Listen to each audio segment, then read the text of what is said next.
के भव्य भाल पर, तन के भव्य भाल पर विराज रहा मैं, तन के भव्य भाल पर विराज रहा मैं।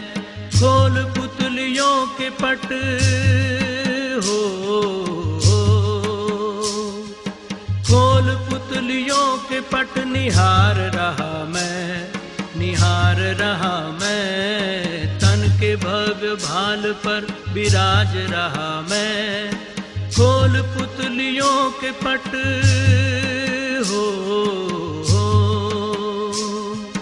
खोल पुतलियों के पट निहार रहा मैं, निहार रहा मैं। तन के भव्य भाल पर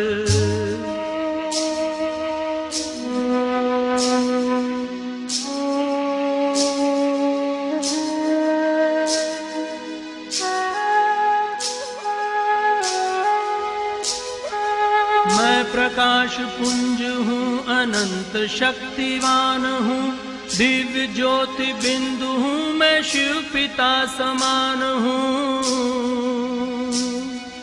मैं प्रकाश पुंज हूँ, अनंत शक्तिवान हूँ, दिव्य ज्योति बिंदु हूँ, मैं शिव पिता समान हूँ। सृष्टि का श्रृंगार हूँ, इस जगत का सार हूँ, सृष्टि का श्रृंगार हूँ, इस जगत का सार हूँ। योनियों में श्रेष्ठ मानव जन्म का आधार हूँ।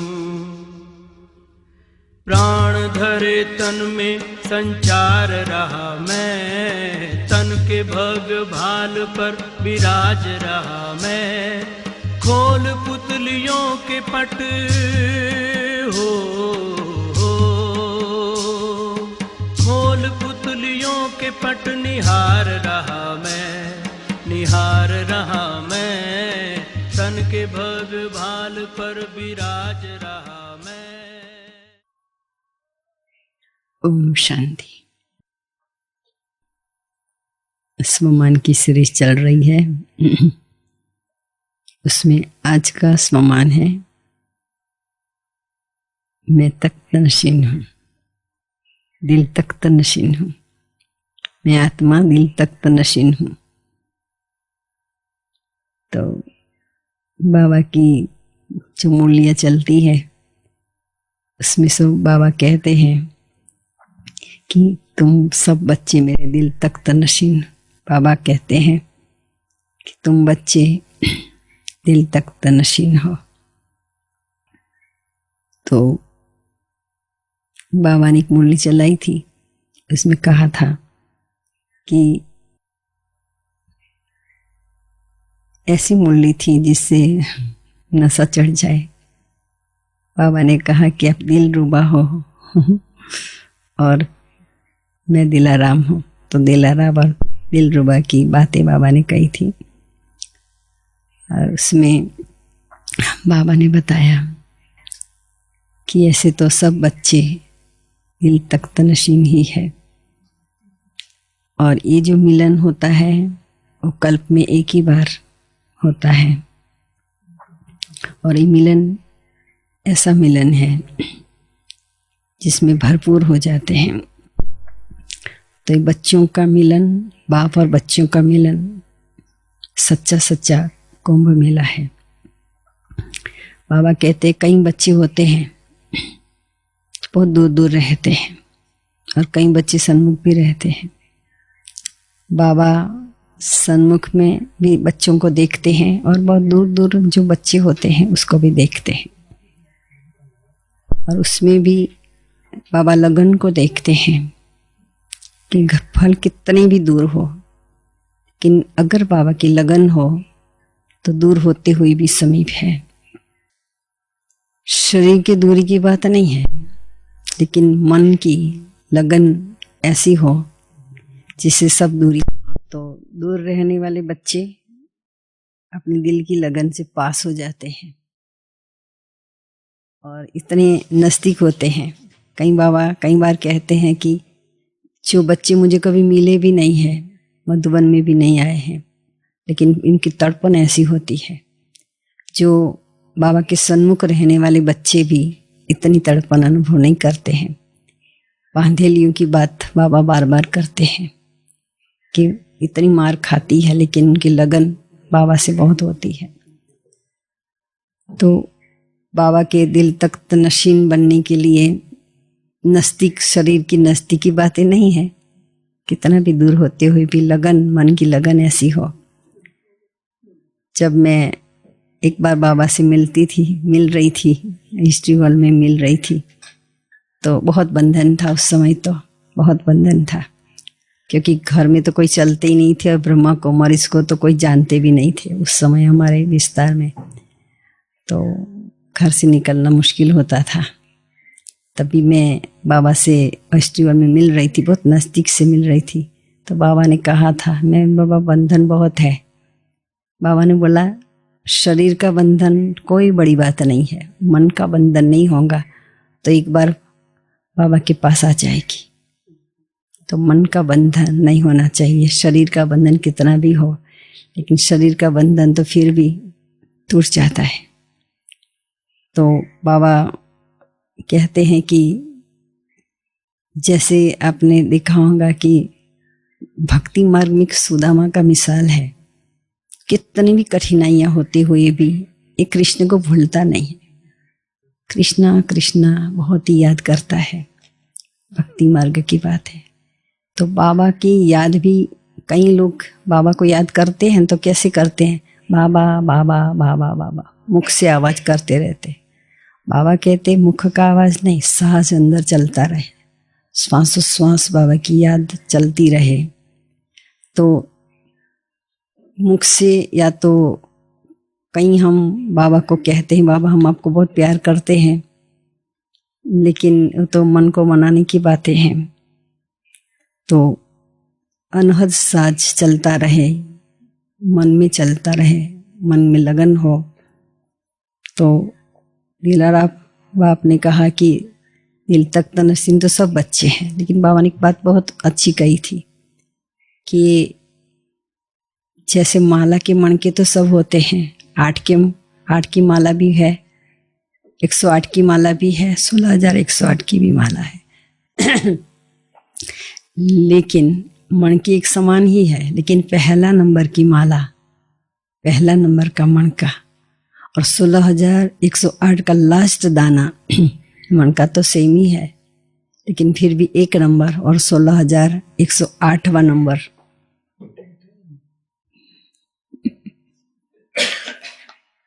तो अंतर पड़ता है। तो दिल तख्त नशीन तो सब बच्चे हैं, लेकिन फिर भी उसमें भी नंबरवार है। नंबरवार किस लिए बनता है, नंबर क्यों बनता है? नंबर इसलिए बनता है कि उसमें एक बाबा ने, सबसे हमारा ब्राह्मण जन्म होता है तब से बाबा ने एक वरदान दिया था, योगी भव पवित्र भव, योगी बनो पवित्र बनो। तो उसमें अंतर आ जाता है। तो कई बच्चे होते हैं, कैसे बच्चे होते हैं कि एक तो ऐसे होते हैं जो योगी जीवन वाले होते हैं। योगी जीवन माना उनके जीवन में योग के सिवाय कुछ है ही नहीं, बाबा से बंधे हुए रहते हैं, बाबा के प्यार में डूबे हुए रहते हैं। जैसे भक्ति मार्ग में द्वापर युग के बाद जो राजाएं अपने श्रेष्ठ कर्म के आधार से राजाई घर में जन्म लेते हैं, वो जन्म लेने के बाद उसको प्राप्ति इतनी है, संपत्ति इतनी होती है और भाग्य भी बहुत बड़ा है। उसको ये सोचना नहीं पड़ता है कि मैं प्रिंस हूँ या नहीं हूँ, मैं राजा हूँ या नहीं हूँ, हो ही राजा। उनमें रॉयल्टी भी बहुत होती है। तो बाबा के पहले नंबर के बच्चे हैं, योगी जीवन वाले बच्चे हैं। उनके संकल्प भी इतने अच्छे होते हैं, उनकी प्राप्तियां भी बहुत होती है। उनके 4-6 घंटे का योग की बात नहीं है, इसका जीवन ही योगी जीवन है। तो पहले नंबर के हैं योगी जीवन वाले बच्चे। दूसरे होते हैं जैसे कई बिजनेसमैन होते हैं। बिजनेसमैन में क्या होता है,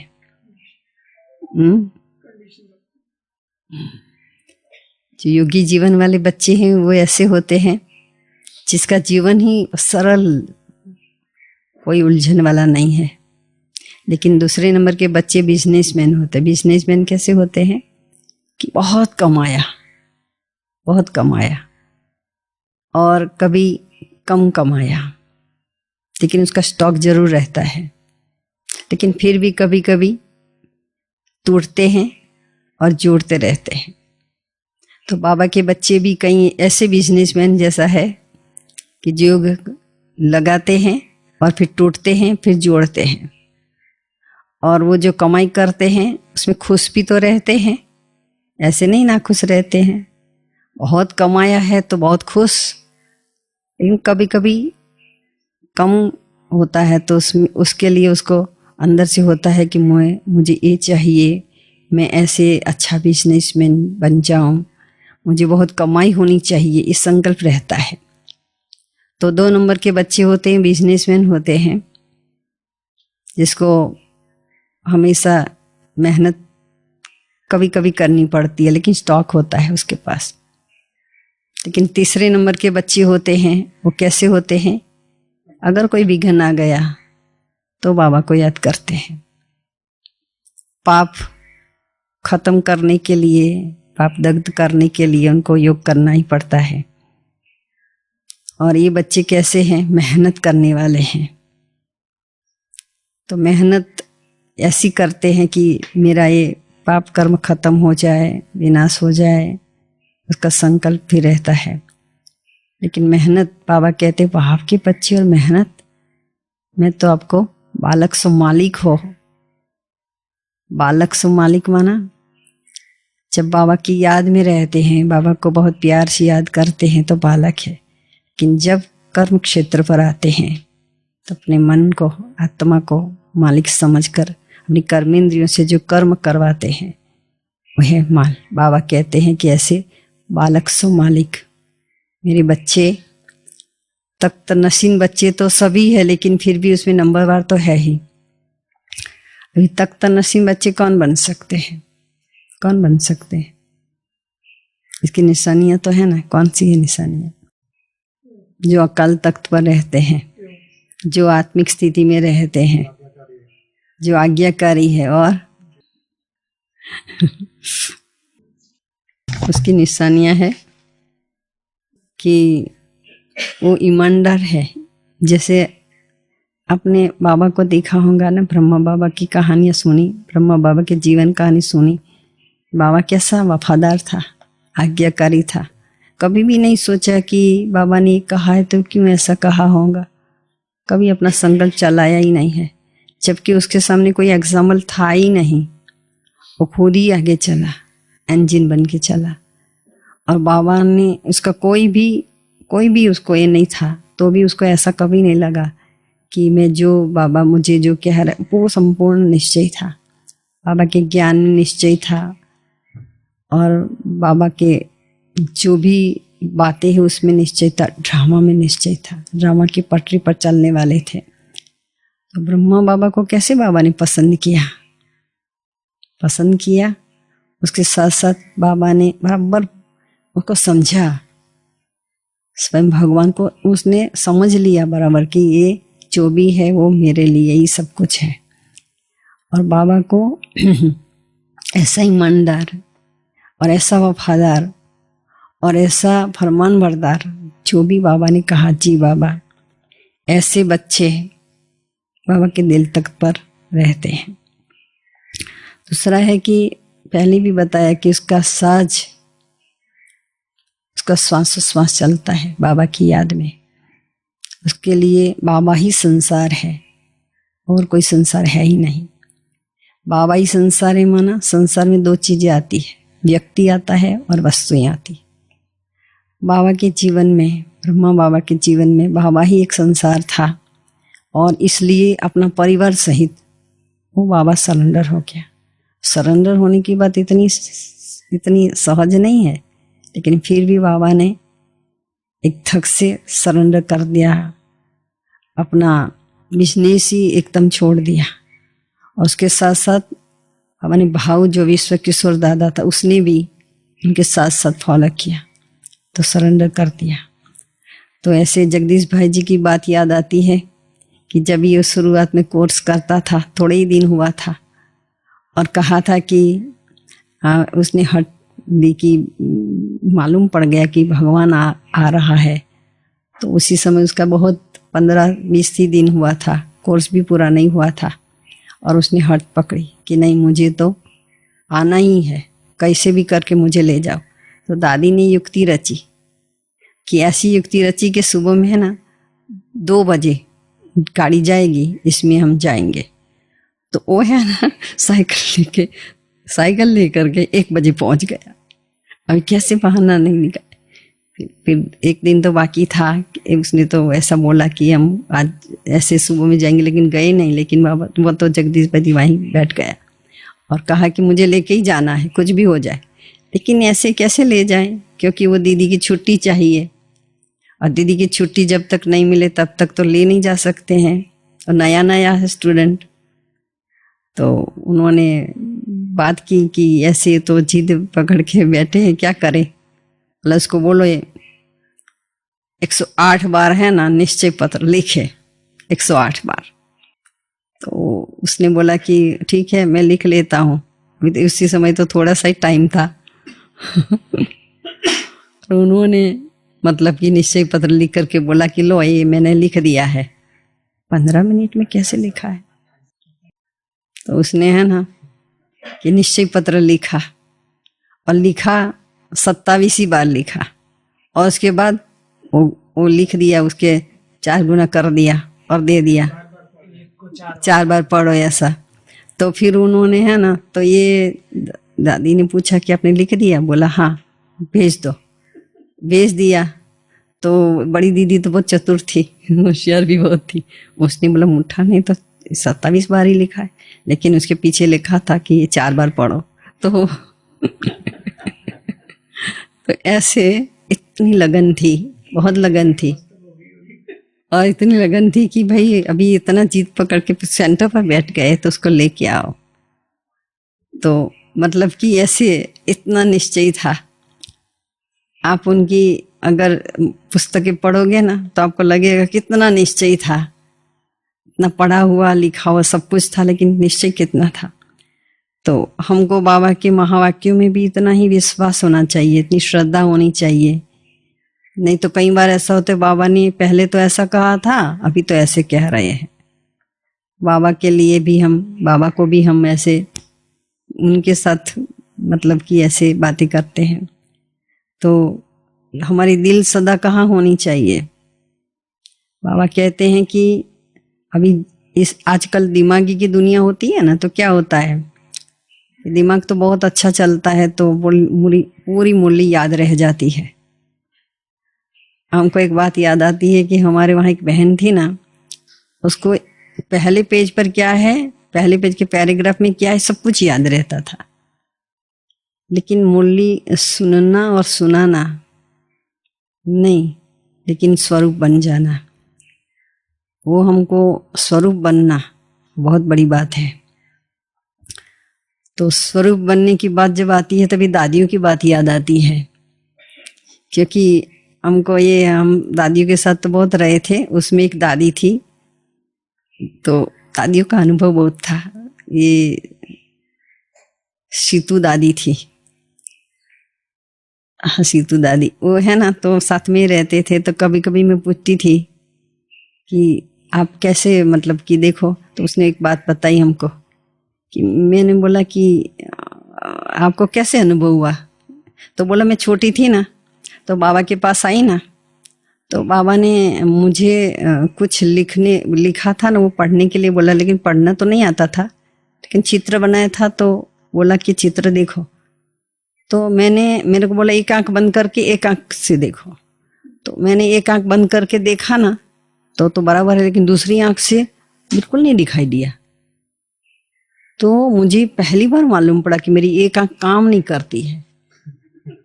11 साल के बाद घर में किसी को नहीं पता, क्योंकि हम दो आंखों से ही देखते, हमको मालूम नहीं कौन सी आंख से कम, कौन सी आंख ज्यादा। तो उसने ऐसी बात सुनाई, और ये बात मुझे इसलिए भी याद आई कि मैं अहमदाबाद में जब रहती थी तो सल्ला दीदी थी, उसका भाई था ना, उसका एक लड़का था छोटा सा, उसको भी एक आंख से दिखाई देता था, एक आंख से नहीं दिखाई देता था। तभी उसकी मम्मी ने भी कहा कि मेरा बेटा जब भी उसको 3 साल का था हमने रखा ना, तभी उसको मालूम पड़ा, क्योंकि टीचर होती है ना, वो बराबर सब दिखाई दे नहीं दे कैसे करना, तो उसको एक आंख बंद करके देखने को लिए कहा ना, तो उसने कहा कि मुझे तो कुछ दिखाई नहीं देता। तो बोला कैसी बात करता है, इतने बड़े बड़े अक्षर, बहुत बड़े अक्षर निकाल, तो भी उसको दिखाई नहीं देता। तभी उसने उसके माँ बाप को बुलाया कि ये बच्चे को एक आंख का जांच कराओ। तभी उसने जांच कराई तो उनको आश्चर्य लगा कि 3 साल तक उनको मालूम नहीं पड़ा। अभी छोटा बच्चा है, उसको कैसे मालूम पड़ेगा।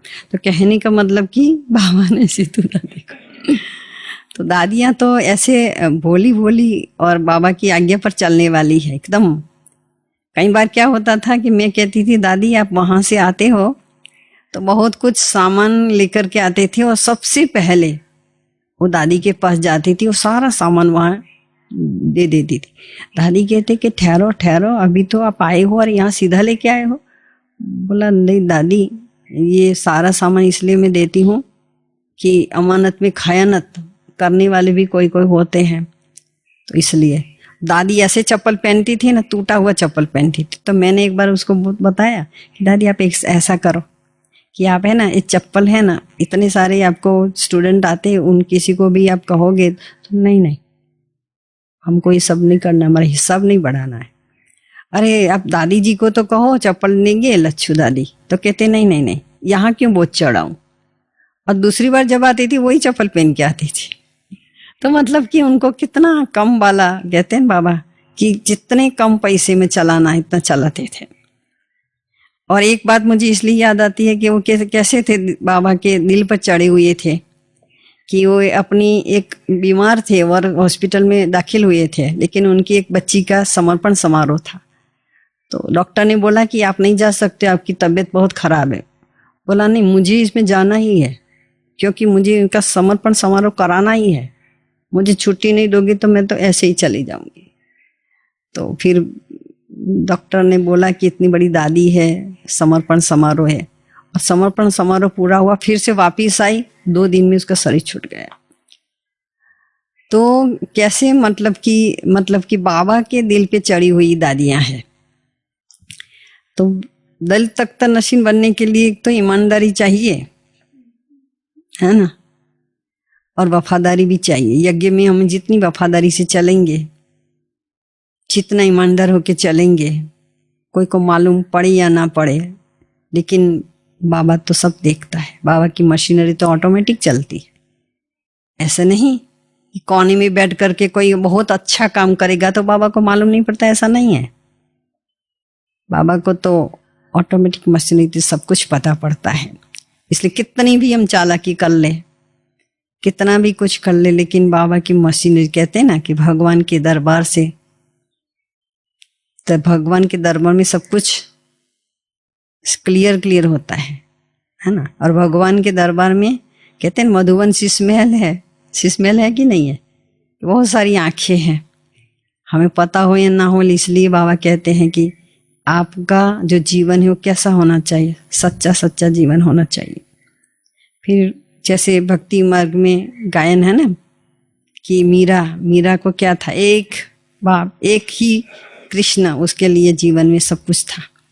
और तब तो उसको सामने भगवान भी नहीं था, श्री कृष्ण का सिर्फ मूर्ति थी, तो भी इतनी समर्पित थी कि कितने भी विघ्न आए, लेकिन विघ्न में वो जरा भी मुश्किल में हटी नहीं। और जहर का प्याला भी कैसा हो गया, अमृत हो गया भगवान के। एक बल एक भरोसा। अभी हमारे सामने तो साक्षात भगवान बैठा है, तो हमारे को कितना बल कितना भरोसा होना चाहिए। लेकिन कभी कभी हमारे जीवन में क्या होता है, कुछ भी परिस्थितियां आती है तो हम डगमग हो जाते हैं, किसी व्यक्ति के पास जाते हैं, ये मुझे मदद करेगा कि ये मुझे मदद करेगा, तो मदद मांगने के लिए जाते हैं तो क्या होता है, सभी अपने अपने जब भी अपना काम होता है तो ठीक है, लेकिन हमने सब कोई हमको मदद करे ऐसा नहीं है। भगवान के सिवाय कोई भी हमको बचा नहीं सकता है। तो एक बाप दूसरा न कोई, अगर ऐसी हमारी स्थिति हो जाए तो हम बाबा के दिल तख्त पर बैठ सकते हैं। बाबा ने एक बार कहा था कि बाबा का दिल तक कितना बड़ा है, जो भी जितना भी बच्चे बैठ सकते हैं, इतना सारे बच्चे बैठ जाए तो भी बाबा कहते कम नहीं पड़ता है, लेकिन उसके लिए कंडीशन रखी है। जैसे कि सीए की एग्जाम में बहुत कम पास होते हैं, ऐसे बाबा के ऐसे ज्ञान सहज है, सब कुछ सहज है, सहज राजयोग है, सब कुछ है, लेकिन कंडीशन कैसी है, उस कंडीशन में पास होना बहुत जरूरी होता है। और कहते हैं कि एक बाप दूसरा न कोई, अगर ऐसे जीवन में हम चलते रहे तो दिल तख्त नशीन में हमारा, बाबा के दिल तख्त नशीन पर हम बैठ सकते हैं। जैसे ब्रह्मा बाबा ने बाबा का दिल जीत लिया ना, कैसे जीत लिया, कितनी मेहनत की, एक पहले नंबर की आत्मा थी, पुरुषार्थ कितना किया, इतना पुरुषार्थ हमसे होता है क्या? चाहते तो है कि हम लक्ष्मी नारायण भी बन जाए, हम सूर्यवंशी राजधानी में भी आ जाए, लेकिन बाबा कहते मेहनत पुरुषार्थ तो करना ही पड़ेगा। तो आज्ञाकारी और वफादारी होनी चाहिए। और बाबा कहते हैं कि ब्रह्मा बाबा ने कितना अभ्यास किया था आत्मिक स्थिति का, है ना। तो कोई भी मूल्य ऐसी नहीं है, कोई भी मूल्य ऐसी नहीं जिसमें आत्मिक स्थिति का लिए बाबा क्या कुछ भी ना कहता। अपने को आत्मा समझो, अपने को आत्मा समझो, अपने को आत्मा समझो। पहला पाठ दादियों ने 14 साल एक ही पाठ ऐसा पढ़ा जो पक्का हो गया। कई बार हम दादी के पास जाते थे, गुलजार दादी के पास, तो तभी थोड़ी भी तकलीफ भी होती थी। तो दादी जी, गुलजार दादी जी पहले कमरे में आ जाती थी और दादी जी बाद में आती थी। दादी जी उनको देखने जाती थी, तो हम सब भी वहाँ बैठे होते थे। तो दादी है ना एकदम बैठी हो जाती थी, एकदम बैठ जाती थी। तो हमने बोला दादी आप बीमार हो, आप क्यों बैठ जाते हो? नहीं नहीं नहीं, ये है ना, उनको जो उनके जरे जब भी वो बच्चे थे ना तब ये सब पढ़ाते थे ना, उनका वही था कि नहीं दादी हमारी टीचर थी, दादी कितनी बड़ी है। देखो दादी बड़ी है लेकिन आप में तो शिव बाबा आता है, तो क्या हो गया? नहीं ऐसा नहीं है, दादी बड़ी है ना तो उसका रिगार्ड रिस्पेक्ट होना चाहिए। बताओ, हमारे में कोई उपलब्धियां हो तो हम अपनी टीचर को तो डोंट केयर कर देते हैं, करते नहीं करते कि हमारे में बहुत विशेषताएं, उसमें क्या है? ऐसा नहीं है, भगवान ने निमित्त बनाया है, तो भगवान ने निमित्त बनाया हो उसका रिस्पेक्ट तो रिगार्ड तो रखना पड़ेगा। तो नंबर 1 आने का मुख्य कारण ही है, क्या है? पवित्रता और योगी जीवन। ये दो अगर हमारे में, जितना हम उसमें आगे जाते हैं उतना हम बाप दादा के दिल तख्त पर स्थान ले लेते हैं।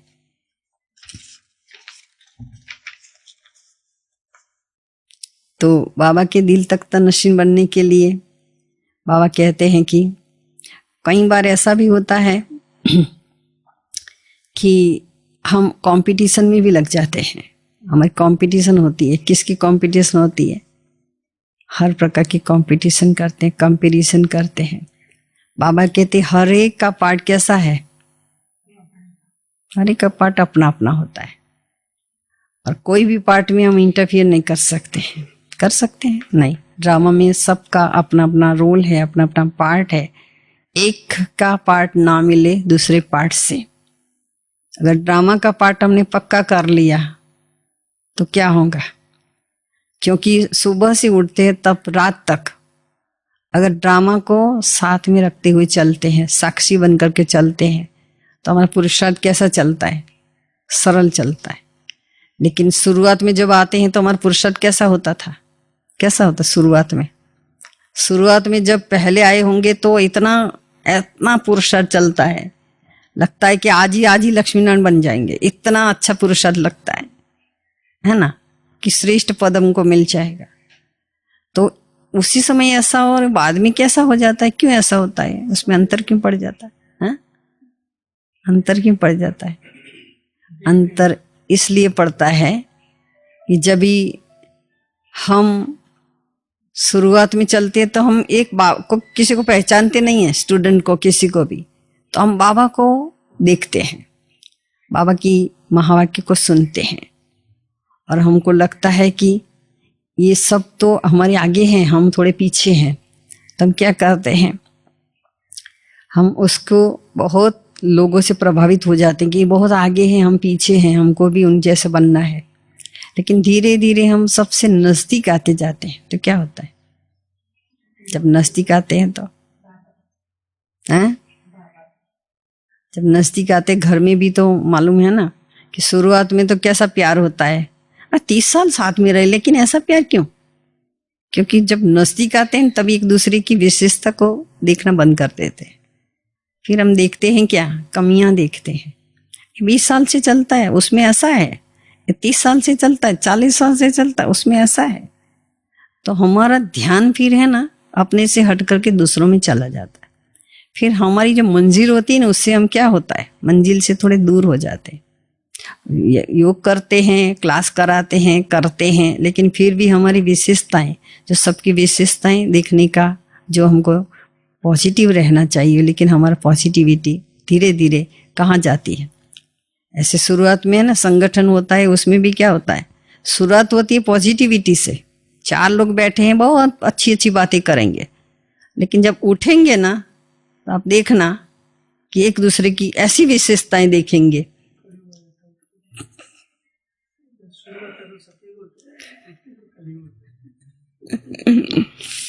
तो हम उस समय क्या भूल जाते हैं कि हम क्यों बैठे यहाँ और लेके क्या जा रहे हैं। तो बाबा ने कहा है कि अपने ऊपर, क्योंकि हमने अब तक बहुत लोगों को देखा है, बहुत लोगों को सुना है, 2500 साल तक लोगों को देखने का ही काम किया है कि अभी एक ही समय हमको मिला है, संगम युग। कितना महान युग है। बाबा कहते हैं एक युग में हमको कितना जमा करना है, पूरा कल्प का जमा करना है हमको। बाबा ने कहा एक मुरली में कि देखो आज अभी का जो जन्म हमारा है वो कैसा है, लास्ट जन्म भी कैसा है। किसी को मांगना तो नहीं पड़ता है ना, किसी को कुछ ऐसा तो नहीं है ना, कोई जन्म हमारा कोई इतना सतयुग के हिसाब से भले कैसा हो, लेकिन अभी सभी के हिसाब से तो हमारा जन्म अच्छा है। हम अच्छी रीति से खाते पीते रहते हैं, सब कुछ अच्छा है, कोई इतना खराब हमारा जन्म नहीं है ना। तो फिर हमारा पहला नंबर कितना अच्छा होगा, अच्छा ही होगा ना, ऐसा तो नहीं। उसके पहले का जन्म, उसके पहले का जन्म, उसके पहले का जन्म अच्छा ही होगा। तो कई बार है ना, तो एक बार एक भाई जो था ना वो सेंटर पर आता था, नया नया था, तो कलाई करने का काम करता था। कलाई करता था तो थोड़ा गरीब भी था। कलाई माना क्या करते हैं, बर्तन को, हाँ पीतल के बर्तन को कलाई करते हैं। इसको हिंदी में क्या कहते हैं पता नहीं। हाँ, तो वो भाई है ना वो सेंटर के सामने ही था। तो वहाँ एक बहन थी ना, वहाँ से रोज सेंटर पर आती थी। तो उसने कहा, घर गृहस्थ में रहने वाली, भाई आप आओ ना यहाँ, आपका 21 जन्मों की बादशाही मिल जाएगी। तो 21 जन्मों की बादशाही मिल जाएगी? बोला हाँ आओ यहाँ थोड़ा कोर्स करो देखो। तो बोलता कि मेरा एक काम कौन करेगा। हाँ, तो कहता है कि देखो आप, एक भाई को मैं बताता हूँ, यहाँ बैठेगा और एक आधे घंटे की बात है, आधा घंटा 7 दिन कर लो। तो भाई ने बोला ऐसा होता है क्या? बोला हाँ। तो एक भाई है ना सेंटर पर रहता था, उसको आधे घंटे तक वो कोर्स करने जाए, तब तक उसकी वहाँ उसको देखना है। तो वो 7 दिन के बाद उसका कोर्स पूरा हो गया, रेगुलर हो गया। और रेगुलर हो गया, लेकिन एक बात उसको बहुत खटकने लगी। अंदर से ऐसा लगता था कि अरे 5000 साल के बाद मुझे यही फिर धंधा करना पड़ेगा कलाई का। अरे अभी आपका पुरुषार्थ इतना अच्छा है कि राजा बन जाओगे, इसको छोड़ के कहते हैं 5000 साल के बाद मुझे फिर यही करना पड़ेगा क्या? अरे 5000 साल क्या जिंदगी भर करना पड़ता था, उससे तो अच्छा है ना। लेकिन वो भाई कलाई करते करते ऐसा बन गया कि एक बहुत छोटे छोटे बर्तन का फिर वो बेचने लगा। उसके बाद उसकी बड़ी दुकान हो गई। 22 साल के बाद फिर से वो राजयोग भवन में आया। तो उसने बोला कि बहन जी, जो बहन जी थी, कैलाश बहन जी थी, उसको बोला कि देखो आप मुझे पहचानते हो, आप ही तो मुझे मिलते थे। बोला भाई इतने सारे मालूम नहीं, उस समय तो बहुत अच्छा एकदम व्यापारी बन के आया था, तो कैसे मालूम? बोला आपको पता है मैं सामने था, कलाई का काम करता था, वही मैं हूँ। देखो यही 21 जन्म में मैं इतना ऊंच बन गया, तो उसके बाद मैं अगर बाबा के ही बन जाऊंगा एकदम, तो कैसा होगा? तो भाई इतना निश्चय उसको हो गया कि अरे रे मेरा जीवन ही बदल गया। और हम सभी को तो अनुभव है ही कि हमारा जीवन कैसे बदल जाता है बाबा की याद से। बाबा के जो पहले हमारा जीवन था और आज के जीवन में अंतर तो है ही ना। ऐसा तो नहीं कि बहुत अंतर पड़ गया है, पर पड़ा है नहीं पड़ा है, तभी तो हम बाबा के पास रहे हैं, टिके हैं। अगर कोई अनुभव ही नहीं हो तो कोई भाग जाएगा। तो अभी बाबा हमको बहुत सारी बातें तो ऐसी बताते हैं। अभी दिल तख्त नशीन बनना है, तो इसलिए हमें थोड़ा अपने पर ध्यान भी देना पड़ेगा कि जैसे दुनिया में भी जैसे माता पिता होते हैं ना, उनको 3-4 बच्चे होते हैं, उसको कौन सा बच्चा प्यारा लगता है, जो उसकी आज्ञा मानता है, उसको मदद करता है। और उसको देना होगा ना तो उसको छिप छिप के भी कुछ कुछ दे देंगे एक्स्ट्रा, ऐसा होता है ना। और जब भी राजाओं के जमाने में जब भी उनके बच्चे होते थे तो जो लायक होता था ना उसको राजगद्दी पर बिठा, भले छोटा भी हो, लेकिन राजगद्दी पर ऐसे बड़े को नहीं, लायक। अगर उसको अपने बच्चों में लायक मिले नहीं ना तो बाहर वालों को ढूंढते थे कि भाई कोई लायक हो जो राजगद्दी पर बैठे। तो बाबा को अपना दिल तख्त नशीन बनाना है, तो वो भी तो देखेगा ना। इसलिए हमें क्या बनना है, बाबा के दिल तख्त नशीन बनना है। वो हमारे अटेंशन पर रहे कि हम कुछ भी करें ना करें, लेकिन बाबा के दिल तख्त नशीन तो बनना ही है, क्योंकि संगम युग की समय है जिसमें हम बाबा के बच्चे और दिल तख्त नशीन बन जाए। तो अभी हम थोड़ा अलर्ट होकर के बैठेंगे। कंफर्ट बैठो। ऐसा नहीं कि थक जाए, ऐसा नहीं बैठना। सोफे पर बैठना तो सोफे पर बैठ जाओ, लेकिन अच्छी तरह से कंफर्टली बैठो।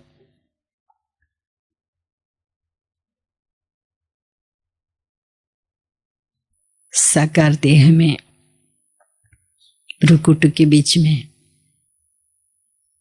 चमकते हुए सितारे को देखो, महसूस करो मैं आत्मा कानों से सुनने वाली, मुख से बोलने वाली, आंखों से देखने वाली मैं आत्मा हूं। अभी मैं आत्मा चलती हूं सूक्ष्म वतन की ओर। सूक्ष्म वतन ऐसा लोक है जहाँ प्रकाश ही प्रकाश छाया हुआ है, सफेद प्रकाश में ब्रह्मा बाबा अपनी संपूर्ण अवस्था में, अपनी संपूर्णता में, कर्मातीत स्थिति में, सूक्ष्म वतन में हमारी प्रतीक्षा कर रहा है। ऐसा लोक है जहां शांति ही शांति है, प्रकाश ही प्रकाश है, फरिश्तों की दुनिया है। उस फरिश्तों की दुनिया में हमें जाना है। तो हम बाबा के सन्मुख पहुंचे, बाबा को देखते हैं, लेकिन प्यारा शिव बाबा का आह्वान करते हैं। आह्वान करते ही शिव बाबा परमधाम से अपना प्रकाश पुंज को लेके हुए धीरे धीरे ब्रह्मा बाबा के शरीर में भ्रुकुट के बीच में बाजू में बैठते हैं।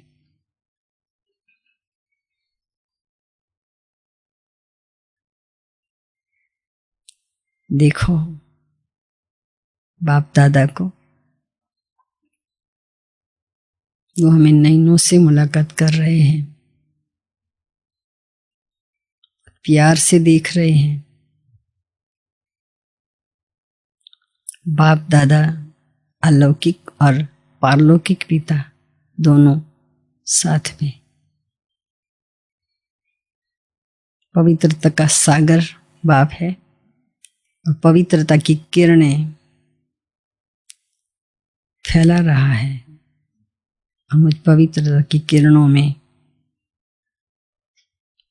बाबा से किरण लेकर के जैसे नहा रहे हैं, किरणों में ऐसा आभास हो रहा है से बहुत प्रकाश की किरणें का व्यक्षा हो रहा है और हम प्रकाश की किरणों में स्नान कर रहे हैं। बाबा का वरदानी हाथ हमारे सिर पर है। बाबा वरदान दे रहे हैं, योगी भव, पवित्र भव। बाबा का वरदानी हाथ हमारे सिर पर ऐसे हैं जैसे एक पिता अपने बच्चों से बहुत कुछ बिल कर रहे हैं। बाबा कहते, बच्चे तुम हमारे मालिक हो। बाबा हम सभी बच्चों को तो प्यार से निहार रहे हैं और प्यार से बुला रहे हैं। हम सब बच्चे बाबा के प्यार में खो रहे हैं। ऐसी अनुभूति कर रहे हैं बाबा के प्यार के सिवाय कुछ है ही नहीं। संसार देह का आकर्षण, देह से परे हम आत्मा बाबा के सामने बैठी है। बाबा से पवित्रता की किरणें 7 रंगों में फैलती जा रही है और हमारा जो ड्रेस है उसमें 7 रंग आ जाते हैं। बहुत चमकीला है, बहुत चमकीला ऐसा ड्रेस है और ट्रांसपेरेंट है। ऐसे फरिश्ता है, सूक्ष्म फरिश्ता बन करके, छोटे फरिश्ता बाबा हमको गले लगाते हैं। बाबा हमें गले लगा करके कहते हैं, बच्चे बहुत सेवा करनी है। बाबा से छुट्टी लेकर के हम विश्व परिक्रमण करने जाते हैं और जहाँ हम जाते हैं वहाँ हमारा सप्तरंगी जो ड्रेस है बहुत चमकीला है। नीचे हम जब देखते हैं तो ऐसा सूक्ष्म लोग हमको दिखाई दे रहे हैं और हम भी एक फरिश्ता रूप में सारे विश्व में परिक्रमा लगा रहे हैं। नीचे जो भी आत्माएं हैं वो हमें देख रही है और वो देखते देखते उनमें भी उमंग, उत्साह, खुशी, आनंद, बहुत ही खुशी में नाच रहे हैं। इतनी खुशी में नाच रहे हैं जैसे एक दो को दिखा रहे हैं, देखो ये फरिश्ता। और एक फरिश्ता नहीं, बहुत सारे फरिश्ता दिखाई देते हैं उनको। और फरिश्ता के जीवन में बहुत ही लाइट का अनुभव उनको होता है और वो लोग देखते रहते हैं, उसमें खुशी, आनंद, नाचने गाने लगते हैं। उसके हाव भाव से मालूम पड़ता है कितनी खुशी में है वो, उसको जैसे कुछ मिल गया है। और हम भी, मैं आत्मा भी आशीर्वाद की मुद्रा में बाबा से मिली हुई किरणें, पवित्रता की, सुख की, शांति की किरणें उनको मिल रही है, दे रहे हैं। और वो आशीर्वाद की मुद्रा में सब कुछ प्राप्त करते हुए देखते रहते हैं। बहुत समय के बाद देखते देखते वो अनुभव कर रहे हैं कि ऐसे फरिश्ता कहाँ होंगे, ऐसी दुनिया कहाँ होगी। ऐसी दुनिया में हमें भी जाना है। ऐसा संकल्प करते हैं। संकल्प करते हैं और हम उनको देखते देखते, उनकी खुशी को देखते, उससे विदाई लेकर के, उसकी छुट्टी मांग करके छुट्टी लेती हुई फिर से हम सूक्ष्म तन में बाप दादा के सामने आते हैं। बाप दादा हमको फिर से दृष्टि देते हुए कहते हैं, बाबा कहते हैं, बच्चे विश्व की सेवा करना है, मनसा सेवा करना है। एक ही जगह पर बैठ करके भी ये विश्व परिक्रमण कर सकते हैं, क्योंकि आप लाइट हाउस हो, आप बाबा के दिल तक नशीन हो, बाबा के बच्चे कुल दीपक हो कि बाबा वरदान के हाथ से बहुत वरदान देते हुए बाबा हमको छुट्टी दे रहे हैं और सूक्ष्म तन से छुट्टी लेकर के फिर से स्थूल वतन में अपनी भ्रकुटी में विराजमान होते हैं। ओम शांति।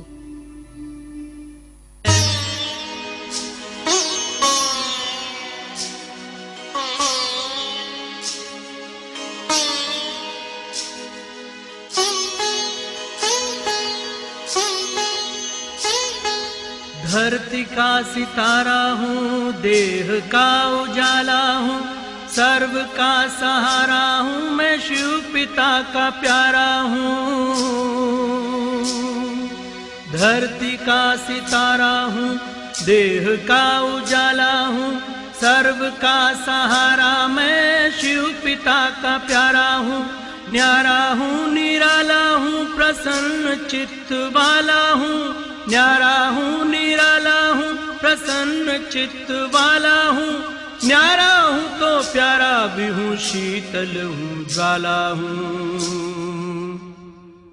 दिव्य गुण से निज को नित निखार रहा मैं, तन के भव्य भाल पर विराज रहा मैं। खोल पुतलियों के पट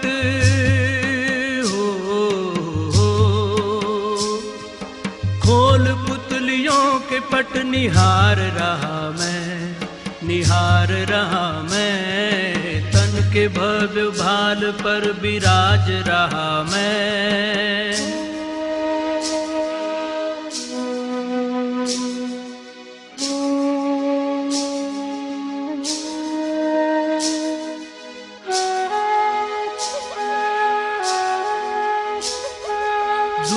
हर नशे मगर एक नशे में चूर हूँ, मैं खुदाई नूर हूँ, चेतन को ही नूर हूँ।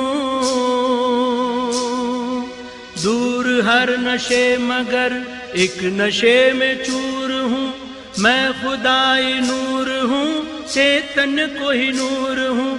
खुशियों से भरपूर दिल में रखे ये गरूर, खुशियों से भरपूर दिल में रखे ये गरूर।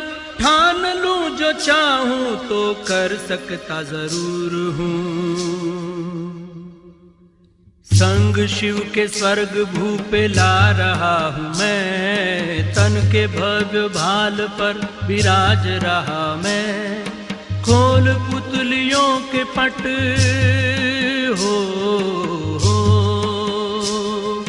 खोल पुतलियों के पट निहार रहा मैं, निहार रहा मैं। तन के भव्य भाल पर विराज रहा मैं, तन के भव्य भाल पर विराज रहा मैं।